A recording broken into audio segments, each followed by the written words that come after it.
Hello, family. This is Carl Berry with Community Care Resource Council. And boy, are we blessed today. We got a community leader, a transformative specialist. She works with female organizations and women empowerment. She works with education. She works with healthcare. And that's just the high points. So I just want to welcome Dr. Ericka Johnson. How are you feeling? I feel great. Thank you for having me today, Carl. We so appreciate you being here. Yeah. I don't need to tell them about CCRC. They know we help people find help. But I do want you to tell them about who Ericka is and what Dr. Johnson does. Absolutely. I'd be honored to. So again, Dr. Ericka Johnson, I come to you as a true educator. I have 26 years of experience in education. I started out as a substitute teacher and was able to end up serving as a superintendent where I supported more than 20 schools throughout the state. With that, I've had a journey, and this leadership journey has led me to work with women to help empower them and help them grow. I specialize in working with leadership teams. I speak across the country and even the world now. I had an opportunity to speak at Oxford. I do some work in Bermuda. It has been truly a calling and a gift from God, and He has elevated me to help other leaders. Well, Dr. Johnson, I know you're particularly passionate about serving underserved communities and particularly in education. I just met with a group of educators myself yesterday. So tell me, what are your focal points with those groups? So with educators, I believe everything rises and falls on leadership. Maxwell says it best. And with that, we have to create learning environments for our children where they can, number one, feel safe, where they can explore who they are as individuals, and then how they can learn how to become an advocate for themselves. And what I've learned over my leadership journey is that cannot happen if you do not have the right leader in the seat to provide that environment for students.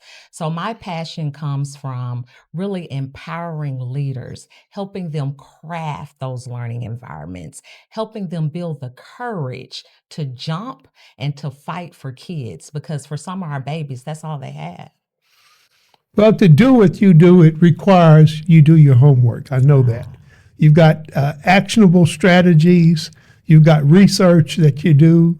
And I know that it's different between groups because in the work we do with education, we know that the third to the fifth graders are different than the ninth to the 12th graders. Absolutely. What is the difference and why? Absolutely. So I truly believe when we first get children in those early years, 3, 4, and 5-year-olds, they are truly sponges.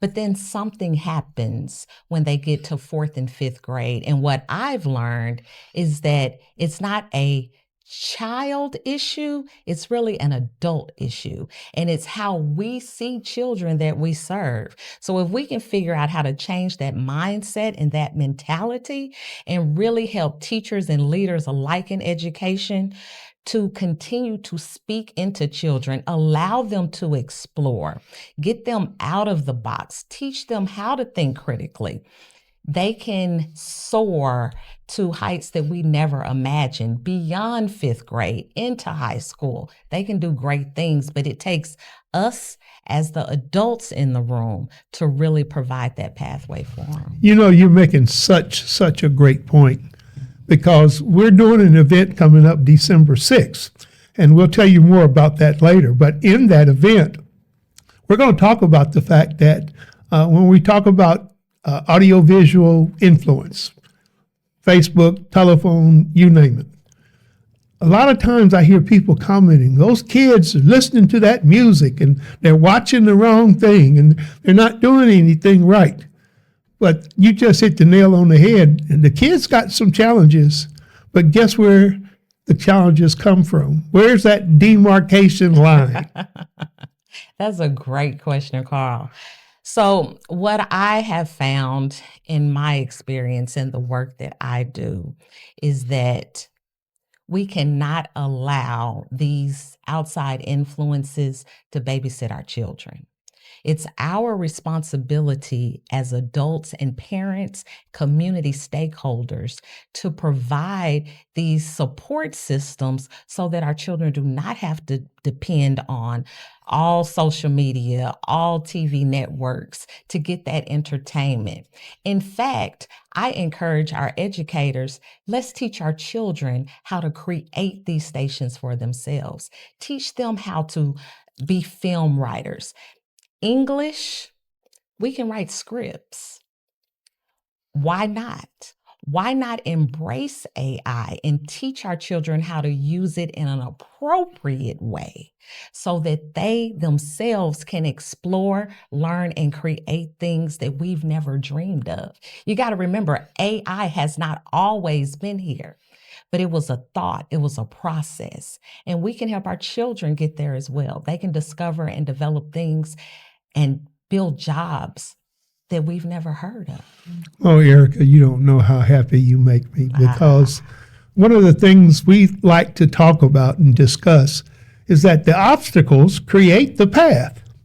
And when we arrive at new possibilities, guess what? Those possibilities create even greater possibilities. Absolutely. So we're working on a program because I understand there's a line up to about the 5th grade where the kids are still very relationship oriented with their parents. Yes. But when they get to be a little older, they become relationship oriented with their peers, and they kick the parents to the curb.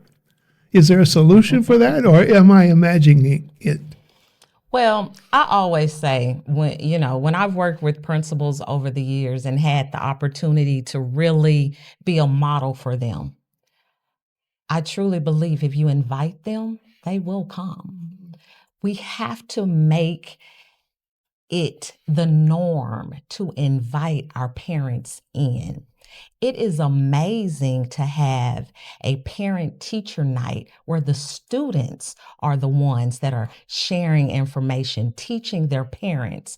When you want to talk about transformation and truly having an impact on your community, you have to empower your children, who in turn empower their parents. It's a crazy mix these days. I know when my grandparents were around, it wasn't quite that way, but we have to embrace this new time and use what God has given us to be successful in life. You're a construction expert. You build bridges along government lines, along healthcare, along community networks. Tell me what the priorities are in those 3 things: community, government, and networks. Which is first and which is last? Well, Carl, you're giving me a lot of credit here, so thank you for that. But I truly believe that they're all intersected. I think they all relate to one another. And I truly believe that education is the foundation. Think about it. Every construction worker had a teacher. Every healthcare worker had a teacher. So when we talk about what comes first, is education. We have so much power in our hands as educators where we can truly transform not only a life, but the experience of what education is like. And so I think first we have to accept the fact that we have power in education, and let's take care of our teachers. I talk all the time about our teachers are not well taken care of. They're not appreciated. I never wanted to be a teacher just for that fact. They were always underpaid, not felt worthy. It had to be a calling to go into education because you don't get the respect you need. And so with that, I really would urge our government, our elected officials to let's support our teachers a little better. I don't understand, why can't we have a voucher system or some type of support mechanisms for housing for teachers? I don't understand. I appreciate the idea of teaching the teachers, and I know you do that. Yes. And I also know that you mentioned the governments.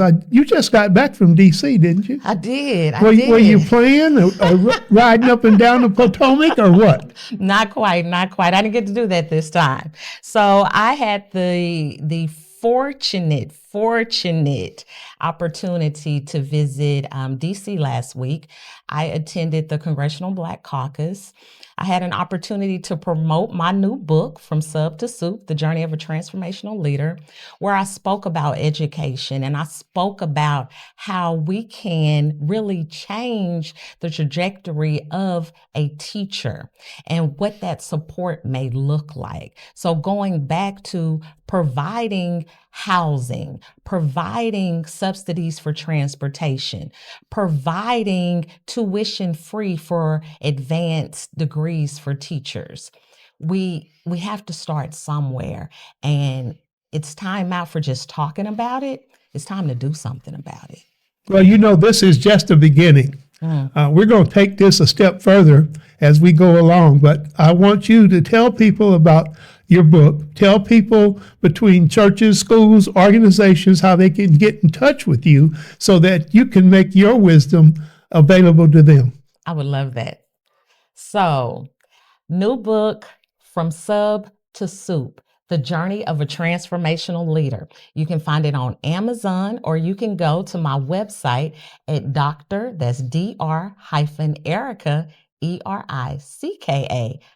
Johnson.com.